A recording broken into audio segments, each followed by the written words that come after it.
Alright, listen up people. You all know Warren Buffett, right? The Oracle. Well, who whispered in ear? Philip Fisher. Buffett himself said it. I'm 85% Graham, 15% Fisher. Fisher wasn't just about value, he was about dynamite companies. He taught Buffett to look beyond the bargain bin and find businesses ready to explode. Fisher's game plan? Revolutionary. He said, don't just buy cheap stocks. Buy outstanding companies with a future so bright you gotta wear shades. Think about it. Why settle for a fixer-upper when you can own a mansion of a stock? That's the Fisher way, baby. It's about quality, quality, quality. So, what's the core message here? Find a truly magnificent company. A company that's got it all. The brains, the brawn, the vision, and then you buy it. And you hold it. For the long term. Don't get spooked by every little market tremor. Fisher believed in the power of compounding with the best of the best. This isn't just investing, it's partnering with greatness. Why does this matter, especially now in 2025? Because the market is a wild beast. It's fast, it's furious, it's full of noise. But Fisher's wisdom, it cuts through it all. He teaches you to focus on what truly counts, the underlying strength of a business, its ability to grow, adapt, and conquer. In a world of fads, Fisher is about lasting legends. This is timeless stuff, folks. Pay attention. Now let's get down to brass tacks. Fisher didn't just talk a big game, he gave us a roadmap, a checklist. His legendary 15 points to look for in a common stock. These aren't just suggestions, people. These are the commandments for finding winners. If a company doesn't tick these boxes, then maybe, just maybe, it's not for your money. So, what are some of these golden rules? Point number 1. Does the company have products or services with sufficient market potential to make possible a sizable increase in sales? Boom, that's growth right there. He also looked at research and development. R&D. Is the company investing in its future, or is it stuck in the past? Fisher wanted innovators, game changers, not yesterday's news. Then there's the sales organization. Huge. Can they actually sell their amazing products? A great idea is nothing without great execution. And what about profit margins? Are they healthy? Can the company make money and keep making more money? Fisher dug into cost analysis. Every penny counts. And don't forget management integrity. Crucial. Are the leaders honest? Are they smart? Do they care about shareholders or just themselves? These 15 points all together paint a picture. A picture of a company built like a fortress, ready to withstand storms and deliver the goods. Fisher's checklist is your guide to finding those rare gems, the ones that can make you rich. Alright, numbers are important. Balance sheets, income statements. Yeah, but Fisher, he knew the real story wasn't just in the spreadsheets. He pioneered what he called the scuttlebutt method. What's that, you ask? It's genius. It means getting out there and talking to people. Customers, suppliers, competitors, even ex-employees. These are the folks on the ground. They know the real scoop. They know the secrets the annual report won't tell you. This is detective work for your dollars. Why bother with all this chatter? Because financials tell you where a company, scuttlebutt tells you where it's. Are customers raving about the new product? Are suppliers impressed with the company's efficiency?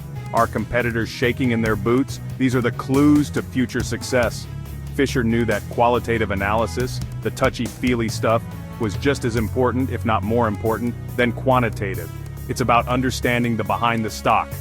Fisher taught us to invest in human capital, because that's where the real magic happens. Booyah! That's how you find the multi-baggers.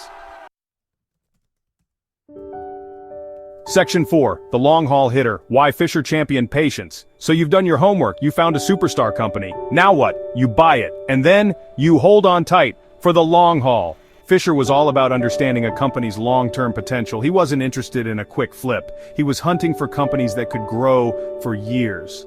This isn't about timing the market, it's about time in the market. With the right companies, of course. Think about the power of compounding. It's like magic. But it needs time to work its wonders. When you own a truly great business and you let those profits reinvest and grow, the results can be staggering. Fisher said, if the job has been correctly done when a common stock is purchased, the time to sell it is almost never. Don't cut your flowers to water your weeds. Let your winners run. That's where the real money is made. Patience isn't just a virtue in Fisher's world, it's a profit strategy. Now Fisher wasn't saying never sell, but his reasons for selling were very specific.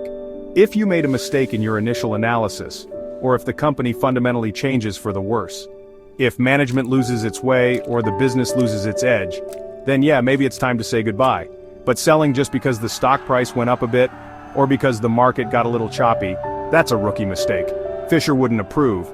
He was about conviction and long-term vision. This takes discipline, folks. Real mental toughness. The market will try to shake you out. There will be scary headlines. There will be volatility. Your itchy trigger finger will want to hit that sell button. But Fisher's wisdom teaches us to resist, to trust our research, to believe in the great companies we own. It's a psychological battle as much as an analytical one. But if you can master the art of holding on, the rewards can be life-changing. That's the Fisher philosophy in a nutshell. Section 5, Fisher in 2025, still a titan in today's turbo market, booyah! So, here we are, 2025, the market's crazier than ever. We've got AI stocks going to the moon, we've got crypto, we've got meme stocks making no sense. So does Philip Fisher's old-school wisdom still apply? Is it relevant in this high-speed, tech-driven world? My answer, a resounding yes. Fisher's principles are timeless. They're more important now than ever before, because fundamentals always matter. Think about the giants of today, the big tech dominators. Many of them tick Fisher's boxes like crazy. Products with massive market potential? Check. Huge investment in R&D? Double check. Strong sales organizations? You betcha. Outstanding management? Often yes. Fisher's framework helps you identify these long-term winners, even in new and exciting industries. His focus on qualitative factors, on understanding the, is exactly what you need to navigate the noise. The core ideas, finding quality, focusing on growth, valuing great management, and thinking long-term, these aren't fads. These are the bedrock of smart investing. Sure, the names of the companies change, the industries evolve, technology transforms everything, but the principles of what makes a great business, those remain constant. Fisher nailed it. He gave us a lens to see through the hype and identify true sustainable value. That's power, people. Real financial power. So my final message to you, read Fisher. Common Stocks and Uncommon Profits. Get it. Devour it. It's not just a book about stocks, it's a masterclass in business analysis. It'll make you a smarter investor, a better thinker. It'll help you build real, lasting wealth. Don't just chase the hot tip of the day. Learn from one of the true masters. Fisher's wisdom is a gift that keeps on giving. Now go out there and make some money. Woo!